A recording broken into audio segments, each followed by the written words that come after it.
if I type npx create react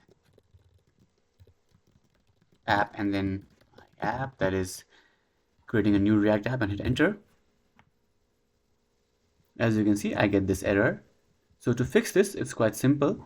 Now copy this path, just exclude the last npm part, copy it and go to your Explorer, and in this bar here paste the path and just create a new folder by clicking this in folder, or just right clicking and creating new folder and call this folder npm.